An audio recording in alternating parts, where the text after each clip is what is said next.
안녕하세요. 오늘도 사연 살롱을 찾아주셔서 감사합니다. 저는 결혼 경험 있는 경력 10년차 한국 승무원이에요. 제가 그동안 기내에서 한국인뿐만 아니라 글로벌 또라이들을 정말 많이 만나봤는데요. 그런 또라이 중 하나가 제 근처에, 그것도 가족이라는 이름으로 엮이게 될 줄 몰랐어요. 지금부터 들으시는 분들이 혀를 끌끌 찰 만한 한 또라이 이야기를 들려드릴게요. 결혼 전 저희는 아빠, 엄마, 여동생, 저 이렇게 네 식구였어요. 엄마와 아빠는 정말 인고 부부였고 여동생과 저도 싸운 적 없이 친하게 자랐어요. 우리 가족 분위기는 말 그대로 화목 그 자체였고, 그래서 저와 여동생은 구김살 하나 없이 잘 자랄 수 있었어요. 게다가 아빠는 작지만 파워 있는 한 무역회사를 경영하고 계신 CEO이셨고, 엄마는 한 명문대에서 교수직으로 강단에서 강의를 하시는 분이셨어요.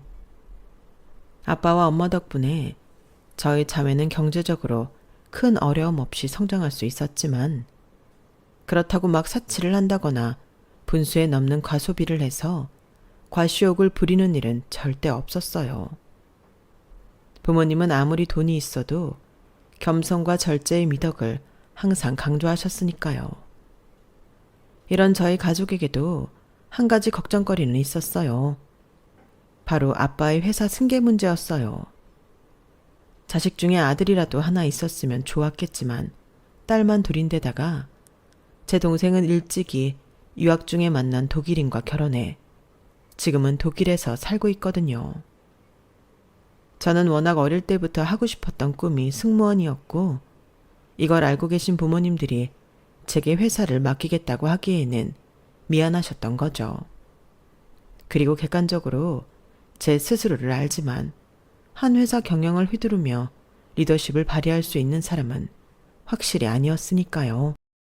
그래서 아빠는 자식 중에 회사를 물려줄 만한 인물이 없으니 아예 외부에서 영입하거나 지금 일하는 직원 중 성실한 사람을 미리 눈여겨봐야겠다고 일찍부터 말씀하셨어요. 그 말을 들을 때마다 저는 괜시리 아빠한테 미안하고는 했어요. 아빠 미안해. 내가 승무원 되는 거 아예 포기하고 대학교부터 경영학이라도 졸업했으면 아빠가 이렇게 고민하지 않아도 됐을 텐데. 미안해요. 유지야, 무슨 말을 그렇게 하니? 너나 수지는 내 딸이지만 각자 하나의 인격체들이잖아. 아빠가 사업을 한다고 무조건 너희한테 이어서 하라고 강요하는 건 정말 아니라고 생각해. 그냥 지금까지 우리 네 식구 부족한 거 없이 잘 먹고 잘 살았잖아. 나를 마지막으로 이 사업에서 끝내고 싶지만 또 누군가에게는 새로운 기회일 수도 있잖아. 그게 내 자식이면 더 좋겠지만 내 핏줄이 아니더라도 상관없어.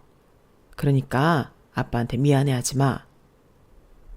그래도 나나 수지 둘 중에 하나라도 아들이었다면 책임감을 더 갖고 물려받을 노력이라도 했을 텐데 나는 그게 마음에 걸려서 그래.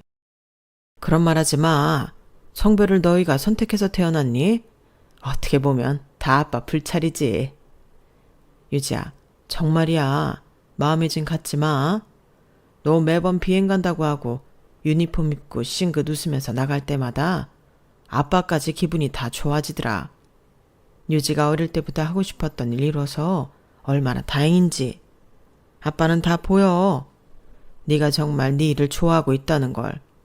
그리고 즐기고 있다는 걸. 그거면 됐어. 수지도 지금 마크랑 독일에서 얼마나 재미있게 잘 살고 있니? 부모한테 그것보다 더 기쁜 일은 없어. 너희만 즐겁게 잘 살면 돼. 아빠 말대로 전 제 일을 너무 즐기고 있었고, 나이가 들어 비행을 할 수 없게 되어도 항공업 쪽에 계속 머물고 싶다는 생각을 했어요. 어쨌든 아빠는 아빠가 경영에 손을 떼는 순간 남의 손에 들어가는 것은 시간 문제였어요. 저와 동생의 삶을 존중해 주시는 아빠에게 너무 고맙고 또 미안한 마음이 컸죠. 그래서 아빠에게 더 잘하려고 노력했어요. 30대를 훌쩍 넘긴 지금 제가 할 수 있는 최대의 효도는 결혼해서 손주를 안겨드리는 일이라는 걸 잘 알고 있었어요. 하지만 동료들을 보면 결혼, 출산과 동시에 비행을 그만두거나 등뼈 밀려 퇴사하는 경우가 많더군요. 저는 그게 두려웠어요.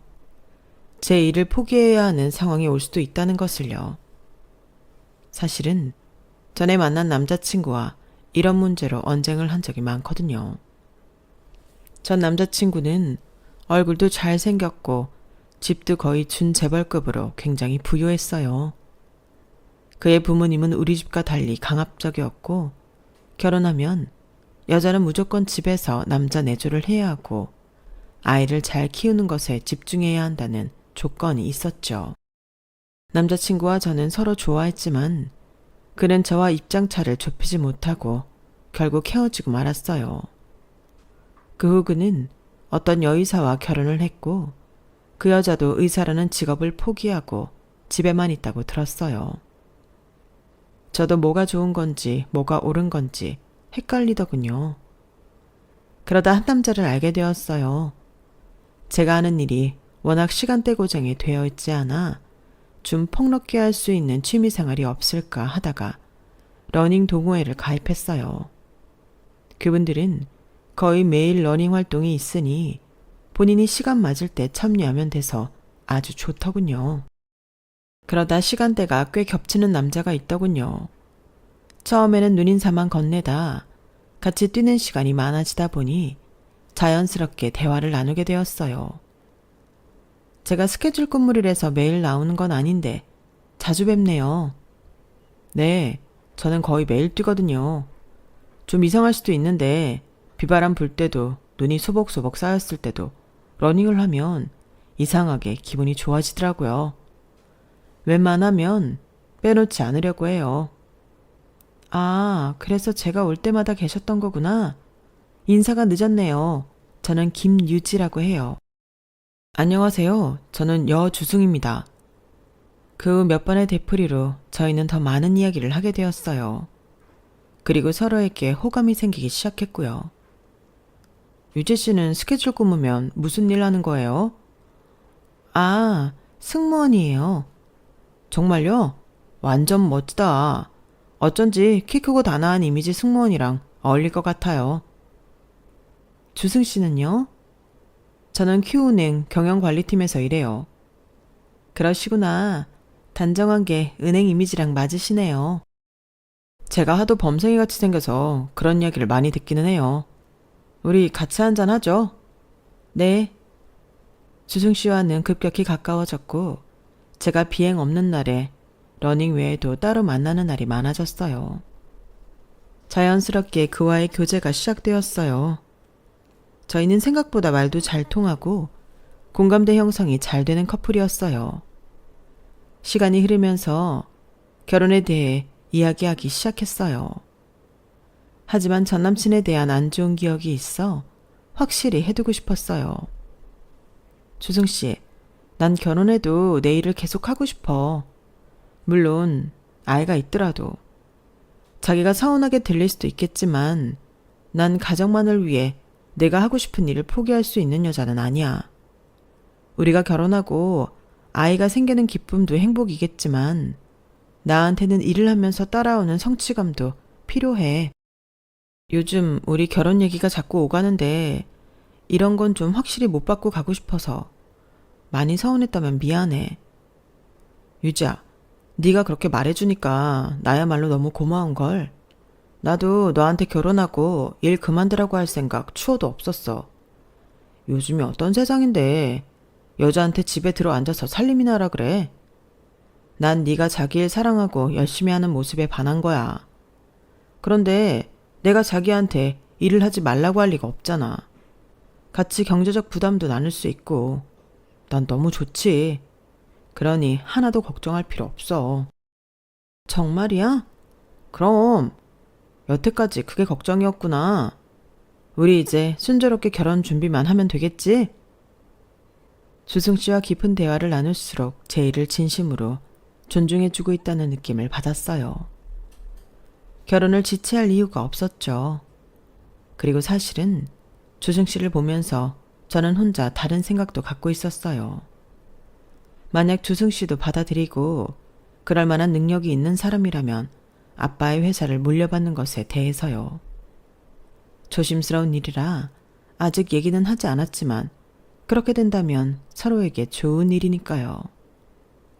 우리는 각자 집에 가서 인사도 드리고 상견례도 순조롭게 진행되었어요. 저는 가족 중에 조승 씨의 여동생이 유독 마음에 들었어요. 처음 봤을 때부터 언니 하면서 친근하게 대해주는 것도 좋았고 애교가 많은 편이었거든요. 마침 제 여동생이 독일에 있어 자주 볼 수 없었는데 아가씨가 친동생처럼 그 부재를 메꿔주는 느낌이어서 저 역시 잘해줬어요. 그렇게 아무 문제 없이 결혼식까지 마칠 수 있었어요. 세상에서 가장 행복한 신부가 된 느낌이었어요. 신혼여행에서 저와 남편은 2년 동안 신혼을 즐기고 아이를 갖자며 가족 계획을 세웠어요. 내 가족이라니 생각만 해도 가슴이 벅차더군요. 행복한 결혼 생활을 꿈꾸며 바로 복귀에 비행을 했어요. 힘든 줄도 몰랐죠. 하지만 제 단꿈이 깨지는 데는 그리 오래 걸리지 않았어요. 그것도 저희 둘 문제가 아니라 제가 결혼 전까지만 해도 가장 좋아했던 신우이가 눈에 띄게 달라지기 시작하더군요. 신우는 언제부터인가 제 비행 스케줄에 유독 관심이 있어 하면서 알려달라고 하더군요. 사실은 제 스케줄이 아니라 제가 어느 나라에 가는지가 궁금했던 거예요. 언니, 이번에 홍콩 간다고요? 네. 그럼 나 거기 유명한 에그타르트 좀 사다 줘요. 타르트요? 언니도 알죠? 홍콩에서도 유명한 그 맛집. 나 너무너무 먹고 싶어요. 아가씨, 미안해서 어쩌죠?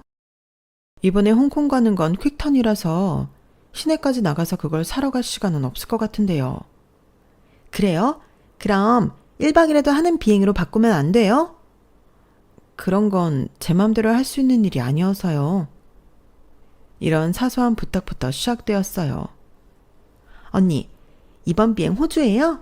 나 그럼 그 양털 부츠 사다 주면 안 돼요? 그게 거기서 사면 더 싸다면서요. 저 발목 올라오는 거랑 슬리퍼 타입 2개 부탁해요. 맞다. 양털 장갑도 귀엽던데. 유럽에라도 가는 날에는 난리가 났어요. 언니, 나 가방 하나만요. 내 친구들 그 브랜드 하나씩은 다 갖고 있는데 나만 없어요. 이태리 가서 사면 더 정품이겠죠? 나 큰 거 말고 작은 사이즈로요. 그럼 언니도 갖고 오는데 크게 지면 안 되겠죠? 아니다. 면세점에서 사는 게 더 싼가?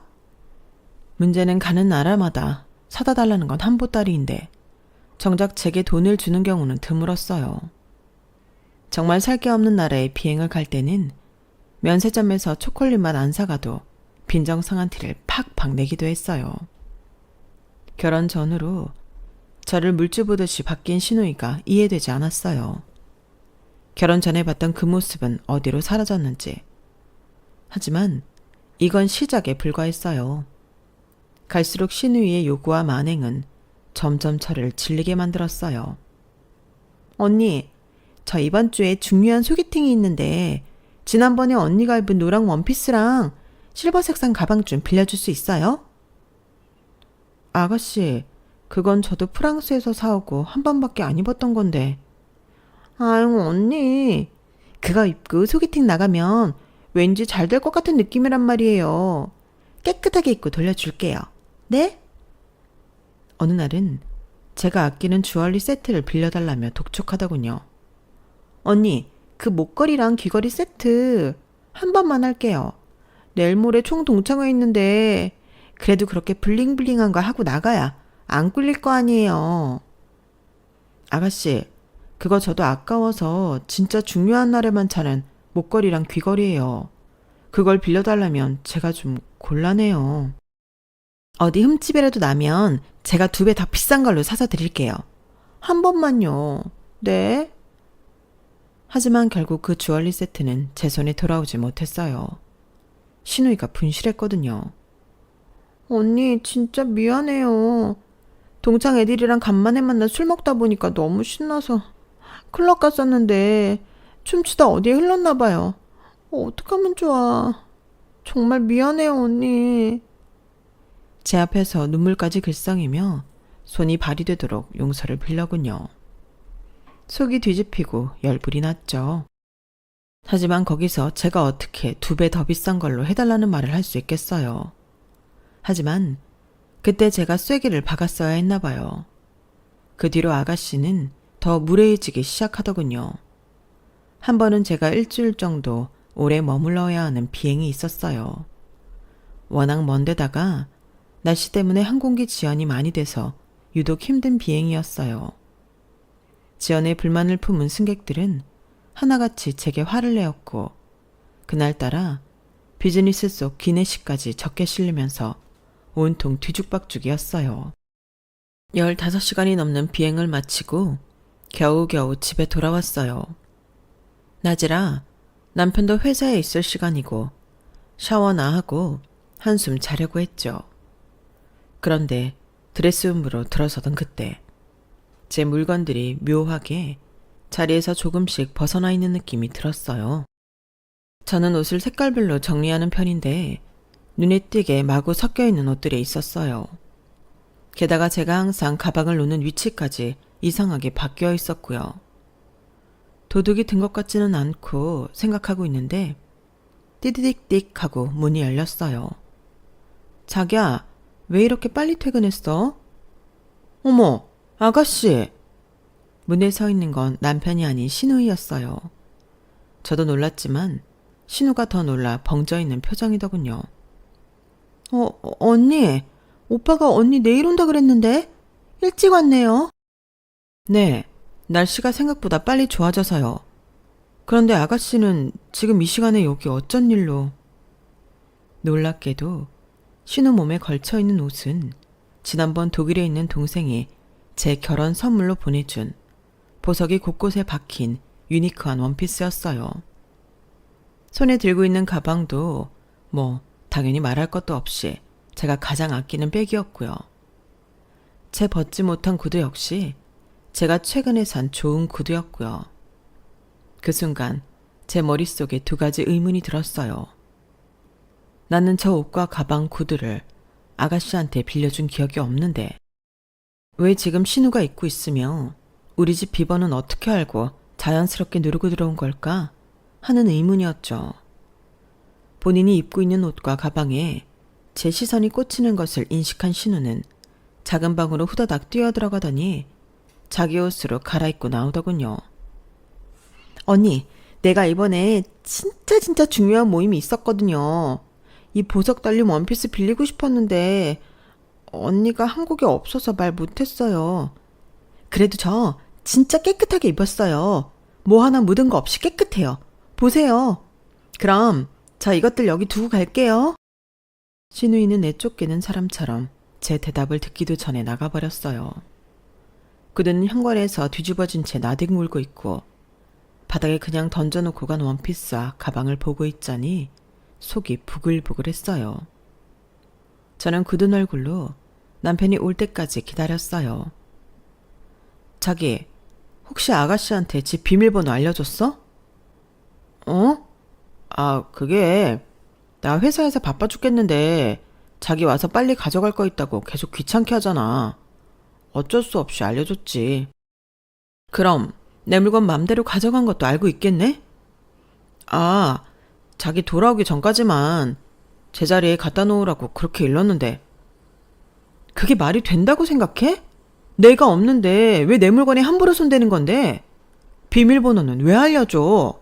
그리고 회사에서 바쁜 오빠들 들들 볶을 만큼 옷을 가져가는 게 뭐가 중요한데? 내 옷 아니었으면 원래 아가씨는 발가벗고 다녔어? 자기야, 화난 건 알지만 말이 좀 심한 것 같은데 이보다 더 심한 일이 어디 있어? 동생이 철없이 굴면 야단을 못 칠 망정 나한테 들키지 말라는 걸 조언이랍시고 해줘? 자기는 이것저것 좋은 거 많잖아. 수연이가 뭐 좀 빌려달라고 하면 싫어하는 내색부터 하니까 이런 일이 생기는 거 아냐. 너 그렇게 그냥 좀 주지. 나도 그동안 말은 안 했는데 자기가 좀 너무한 것도 있어. 한두 번이어야 말이지. 빌려가면 뭘 덕지덕지 묻혀오는 건 기본이고 지난번엔 내가 제일 아끼는 거 분실까지 했잖아. 그게 다야? 자기도 알지? 나 어디 비행 간다고 하면 아가씨가 뭐 사다 달라, 뭐 구해달라 부탁만 한 보따린 거. 솔직히 그거 사다 주고 돈도 못 받은 게 얼마나 많은데. 그런데 이제는 몰래 가져가기까지 해? 지나가는 사람 붙잡고 물어봐. 내가 너무한 건지 아니면 아가씨나 당신이 잘못한 건지. 넌 스튜어디스니까 돈도 잘 벌고 장인어른같이 두둑한 백이 있으니까 그까진 물건이야 맘만 먹으면 언제든 다시 구할 수 있잖아. 수연이 걔는 어려서 지금 돈도 뭐 가진 것도 없고 하지만 주변 애들 치장하고 다니는 거 보면 얼마나 부럽겠어. 그리고 이제 한 가족인데 네 물건 내 물건 굳이 따지지 말고 기분 좋게 주고받자는 거지. 나도 돈 많아서 그런 거 척척 산 거 아니야. 오래 고민하고 차곡차곡 돈 모아서 마련한 거지. 소중한 사람들한테 선물 받은 것도 있고. 그런 걸 어떻게 돈으로 가치를 매겨? 그러면 아가씨도 취직해서 돈 벌어 사면 되지. 저렇게 도둑고양이처럼 내 거 가져다 쓰는 이유가 도대체 뭔데? 뭐? 도둑고양이? 너 말이 점점 심하다. 말 좀 가려하자. 그리고 수연이 걔가 취직하기 싫어서 안 하니? 지도 노력하는데 어려운 거 아니야. 새언니가 돼서 위로는 못 해줄 망정 취업 못한다는 얘기나 하고. 너 좀 정 떨어지려고 한다. 나야말로 지금 그렇거든? 내가 모를 줄 알아? 아가씨 돈 많이 주고 일 편한 데만 골라가려고 하니까 아직 백수인 거잖아. 전에 나한테 항공사 면접만 슬쩍 보게 얘기해 줄 수 있냐고 물어봐서 너무 기가 찼다. 여기 들어오려고 몇 년 동안 빡세게 준비하는 애들이 얼마나 많은데 그게 말이 돼? 아가씨는 아무 노력도 없이 나 걸쳐서 면접 보게 해달라고. 진짜 그런 태도로 하면 아무 데서도 일 못해. 와, 너 그까지? 스튜어디스 짓 좀 한다고 수연이를 그렇게까지 무시해? 대단하다, 대단해, 너란 여자. 애초에 잘못한 게 누구인데 왜 나한테만 뭐라 그러는 건데? 남편은 더 이상 말도 섞기 싫다는 표정으로 문을 쾅 닫고 나가버렸어요. 저는 이 상황이 너무 황당했어요. 잘못한 건 분명 신우인데 저희 둘의 싸움으로 변질되었으니까요. 저는 신우이에게 전화를 할까 말까 한참을 고민했어요. 하지만 괜히 또 말 잘못했다가 더 큰 싸움으로 번질까 그만두기로 했죠.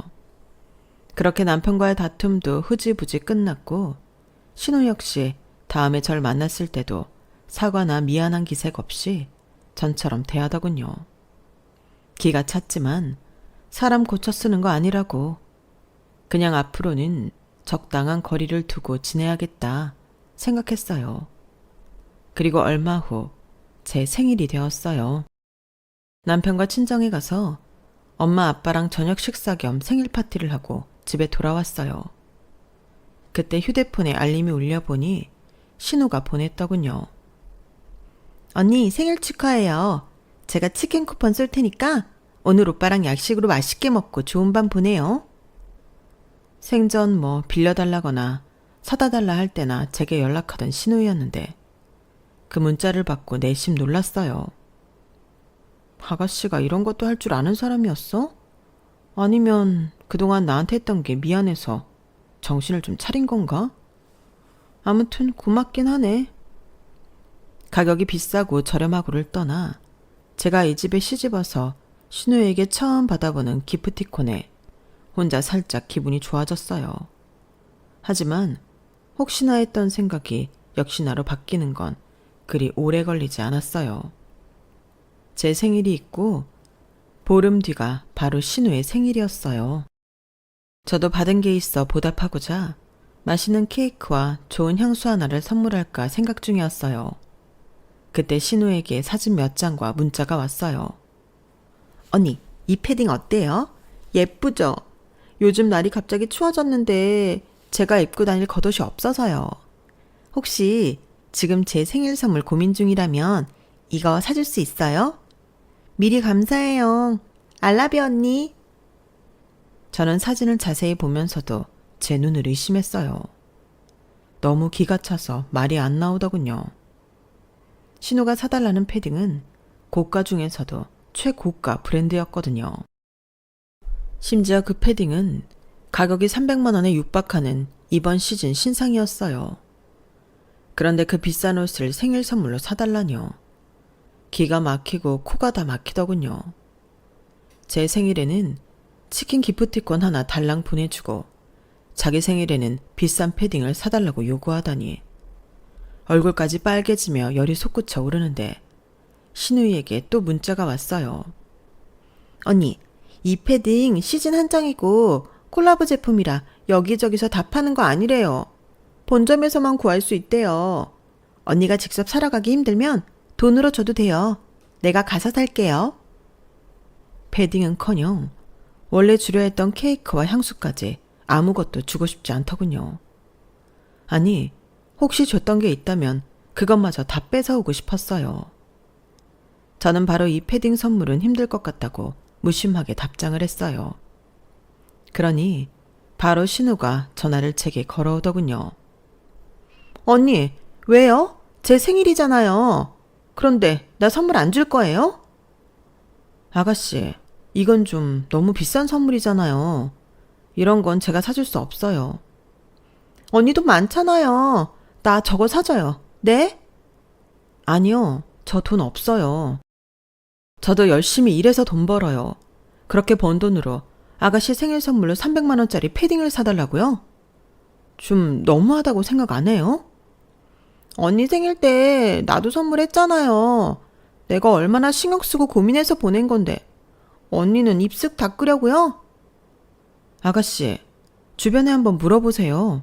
제 생일 때 치킨 쿠폰 보내주고 아가씨 생일에 300짜리 옷 사달라고 하면 누구 욕을 할지. 욕을 왜 해요?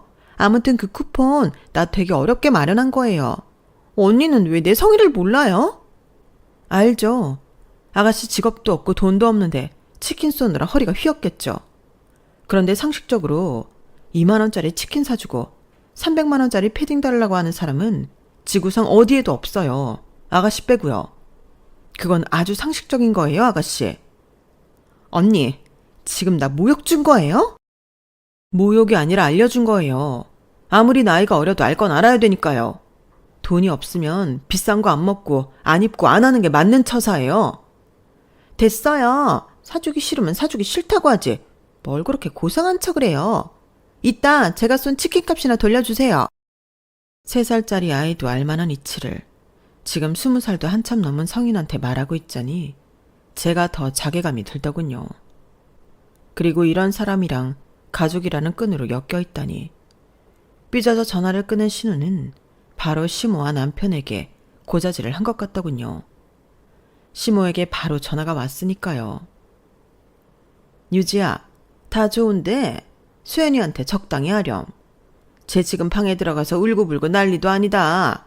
새언니가 뭐라고 했다면서 아주 통곡을 하고 있어. 어머니, 아가씨가 저한테 생일 선물로 몇백 하는 패딩을 사달라고 했어요. 저도 30만 원짜리 외투 입고 다녀요. 그런데 300만 원이라뇨. 아, 수연이 제가 너를 진짜 친언니처럼 생각해서 할 말 못할 말 다 하는 거지. 다 한 가족인데 우리가 더 중요하지 돈이 더 중요하겠니? 좀 센스 있게 넘어가주지. 참. 팔은 역시 안으로 굽더군요. 저를 크게 호통치지는 않았지만 시모 역시 돈이 좀 있으면 아가씨한테 그 정도는 해줘도 된다라는 눈치였어요. 퇴근한 남편은 한술 더 떴어요. 수연이 패딩 내가 사줄게. 자기가? 왜? 엄마한테 전화 왔는데 지금 밥도 안 먹고 하루 종일 울고만 있대. 아가씨가 애기야? 자기가 갖고 싶은 거 못 가졌다고 그렇게 떼쓸 일이야? 애기지. 아직 철이 안 들어서 그래. 그거 얼마나 갖고 싶으면 저러겠어. 요즘 한창 유행인데. 진짜 어이없다. 아가씨를 망치는 건 가만 보니까 당신이랑 어머님이네. 그렇게 오냐오냐 하는데 아가씨가 나중에 어떻게 독립적으로 살겠어? 나도 수연이 나이 때는 그랬어. 갖고 싶은 거 있으면 꿈에도 나타나고 훔치고도 싶었다고. 게다가 생일이잖아. 생일이 뭐 대수야? 얼마 전 내 생일 때 치킨 쿠폰 보내준 거 당신도 알지? 속으로 은근히 감동하고 있었는데 웬걸? 다 속셈이 있는 거였어. 나한테 그 비싼 옷을 사달라고. 그런데도 지금 이 상황에 내가 이상한 거야? 너는 돈도 잘 벌고 집도 괜찮잖아. 그리고 수연이가 널 심적으로 얼마나 의지하는데. 경제적으로 날 의지하는 거겠지. 아무튼 그거 절대 사주지 마. 우리 둘이 정말 경제 공동체야. 1, 2만 원도 아니고 그렇게 큰 돈 상의 없이 쓰지 마. 하지만 이 얼토당토 않는 패딩 사건은 정말 발톱의 때만큼도 아니었다라는 걸 몇 개월 흐른 후에 다시 한번 깨닫게 되었어요. 신우가 갑자기 결혼을 하겠다고 한 거예요. 아가씨가 결혼한다고? 만나던 남자가 있었어? 아니, 친하게 지내던 동창이 있었는데 어찌저찌 하다가 사귀고 결혼하자는 말이 나왔나 봐. 아가씨 가진 돈 하나도 없잖아. 무슨 돈으로 결혼을 해? 뭐 알아서 하겠지. 아가씨 혹시 임신했어? 저의 질문에 남편은 쉽사리 대답하지 못했어요. 알고 보니 정말 신우는 어릴 때부터 동창이었던 남사친과 술을 먹고 하룻밤을 보냈고 덜컥 임신을 하고 말았더군요. 애를 해치는 건 양쪽 집안 다 원하는 방법이 아니고 그냥 둘이 빨리 결혼시키자. 이렇게 결론이 났던 거죠. 결혼할 남자 역시 배움의 끈이 길지는 않았고 얼마 전에 동네 은행에 보안 경비로 취직했다고 하더군요. 상황이 어쨌든 임신과 결혼 두 가지 경사가 함께 있으니 축하는 해줘야겠더라고요. 아가씨 잘 지냈어요? 어머 언니, 언니도 잘 지냈어요? 저야 뭐 맨날 똑같죠. 오늘 오빠한테 들었는데 아가씨 결혼한다면서요? 진짜 축하해요. 아이 축하는 무슨, 배불러서 드레스 입기 싫은데 큰일이에요. 결혼식은 금방 끝나요. 걱정 마요. 그리고 중요한 아기 천사가 왔잖아요. 걱정이에요. 앞으로 살도 많이 찌고 할 텐데. 애기 낳으면 금방 다 빠질 거예요. 신혼집은 어디로 구했어요? 아직 우리가 가진 게 없어서 그냥 오빠네 엄마 집에 들어가 살기로 했어요. 빨리 돈 벌어서 나오도록 해야죠 뭐. 그렇구나. 시어머니가 같이 애기도 봐주시고 더 좋을 수도 있겠네요. 아직 두 분 다 젊으니까 열심히 하면 뭐든지 잘 될 거예요. 언니, 비록 우리가 신혼집을 따로 구하지는 않을 거지만 나 결혼 선물은 해줄 거죠? 뭐 필요한 거 있어요? 언니한테 뭐 더 해달라고 하면 나 진짜 염치 없는 거잖아요. 그래서 사달라는 건 됐고요. 나 언니 결혼 반지 좀 잠깐 빌려줘요. 네? 내 결혼 반지를요? 갑자기 그건 왜요? 나 언니 결혼 반지 디자인 되게 예쁘다고 생각했거든요. 그런데 그거 백화점에서 산 것도 아니라면서요? 네, 제 친한 친구가 주얼리 디자이너라서 특별히 하나밖에 없는 디자이너로 해준 거예요. 세공도 그 친구가 다 해준 거니까요. 그러니까요. 그 반지 잠깐만 빌려주면 나 그거 비슷하게 결혼 반지 디자인해서 만들고 다시 갖다 줄게요. 정말 소원이에요, 언니. 네? 사실 탐탁치는 않았어요. 말한 것처럼 1캐럿 다이아몬드가 세팅된 제 결혼 반지에는 세상에 유일무이한 반지였어요. 친한 친구가 제 결혼 선물로 예쁘게 디자인해서 만들어준 거였거든요. 당연히 백화점이고 어디서도 살 수 없는 반지였죠. 그런데 신우이가 그 디자인이 마음에 든다면서 비슷하게 만들 수 있게 반지를 빌려달라고 한 거예요. 가능하다면 거절을 하고 싶었어요. 언니, 나 그동안 언니한테 진짜 잘못한 거 알아요. 나도 이제 결혼할 때 되니까 철이 좀 들었나 봐요. 내 마지막 부탁이에요. 언니도 뭐 엄청 기분 좋게 빌려줄 수는 없겠지만 이번 한 번만요. 대신 내가 언니 거랑 완전히 똑같이 하지는 않을게요. 디자인 약간 변형해서 할 테니까 제발 허락해줘요. 혹시 알아요? 제 주변 사람들이 반지 보고 예쁘다고 하면 제가 또 언니 친구 홍보해줄 수도 있잖아요. 말이나 못하면 밉진 않을 텐데 신우이는 결혼을 앞두고 철이 잔뜩 든 것처럼 말하며 저를 설득하더군요. 생각해보니 매일 제가 결혼 반지를 끼고 다니는 것도 아니고 신우 말처럼 제 친구 홍보 효과도 있을 수 있으니 제 반지를 빌려주기로 했어요. 제가 허락하자 다음날 바로 쏜살같이 집으로 와서 상기된 얼굴로 반지를 받아가더군요. 그 모습을 보니 안쓰럽기도 하고 아직 정신 못 차렸구나 싶기도 했어요. 신우는 직업도 없이 돈 한 푼 없이 결혼하는 거고 남편 될 사람도 보안 경비로 일하면서 받는 월급이 그다지 많은 것도 아닐 텐데 아직도 결혼 반지에 목숨을 거는 모습이 좀 한심했죠.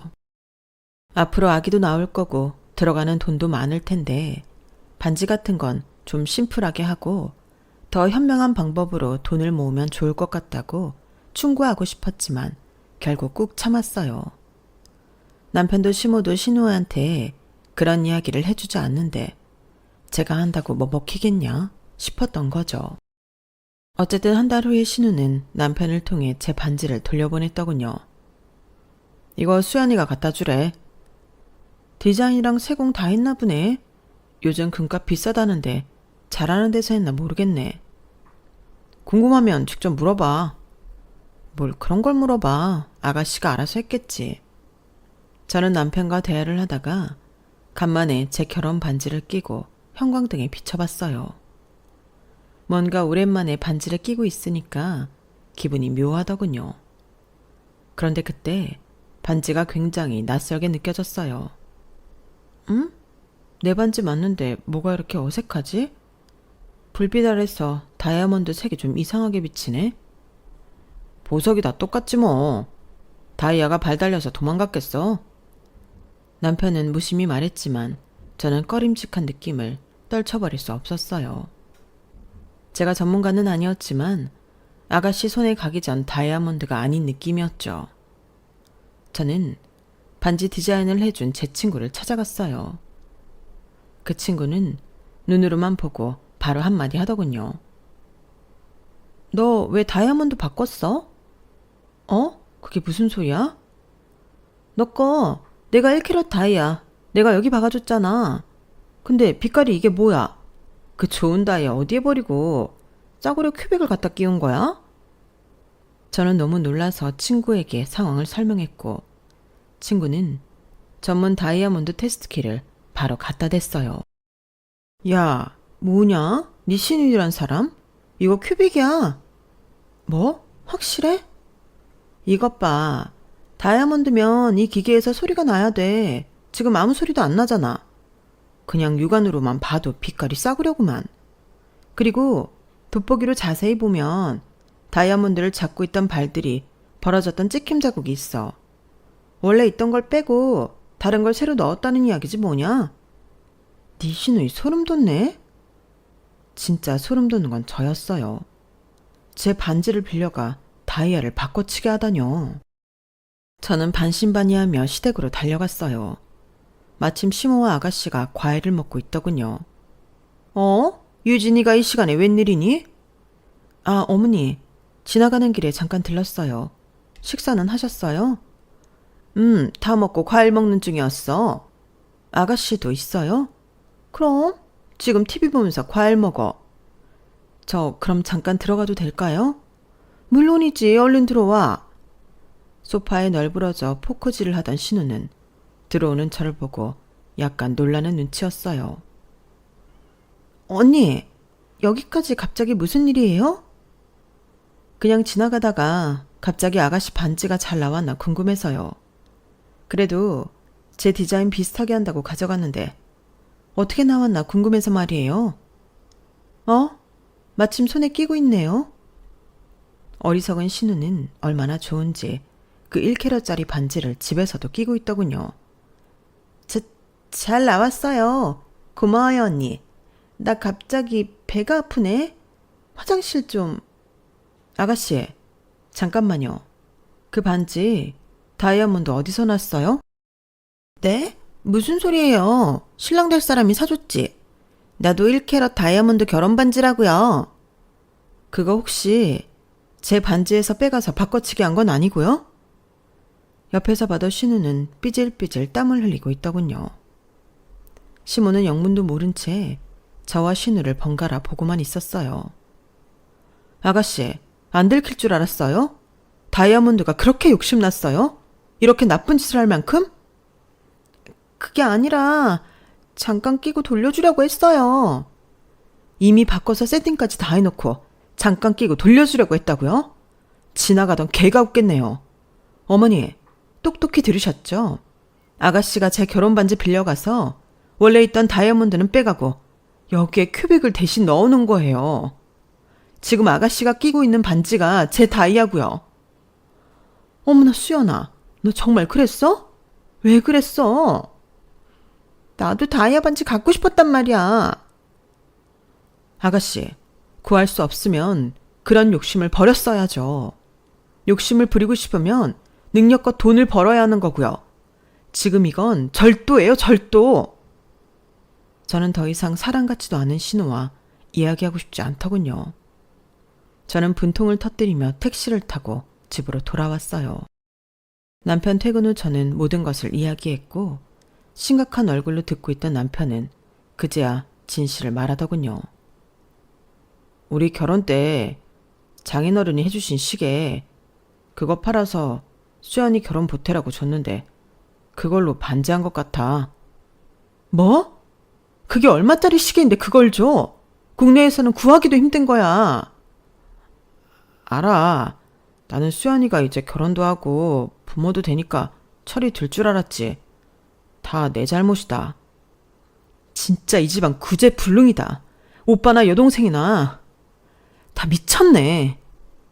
저는 당장 짐을 챙겨 나와 친정으로 갔고 부모님께 모든 이야기를 털어놓았어요.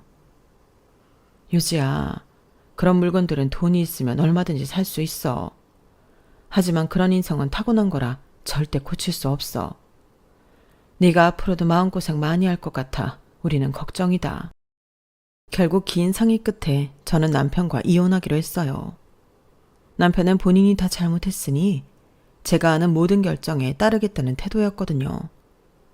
시모는 전화로 신우가 어려서 그런 거니 이해하라고 말하길래 더 이상 듣지도 않고 끊어버렸어요.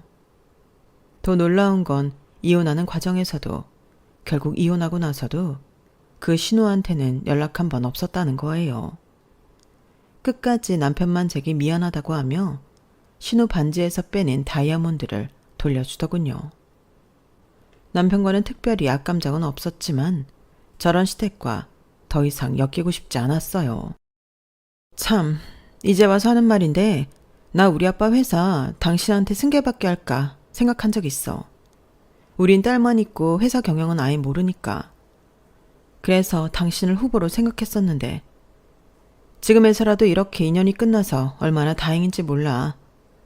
다 물려주고 나중에 알았으면 상상도 하기 싫으네. 뭐? 회사? 아버님 회사?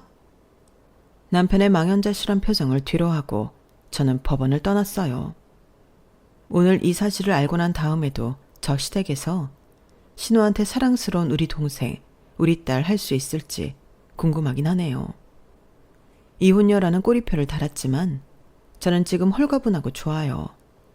앞으로도 제일 열심히 하면서 더 행복해질 일만 남았다고 생각하거든요. 들으시는 여러분도 항상 행복하시길 바래요. 여러분, 사연 댓글에 응원과 현명한 조언 부탁드려요. 좋아요와 구독은 저에게 큰 힘이 됩니다. 오늘도 좋은 일 가득하세요.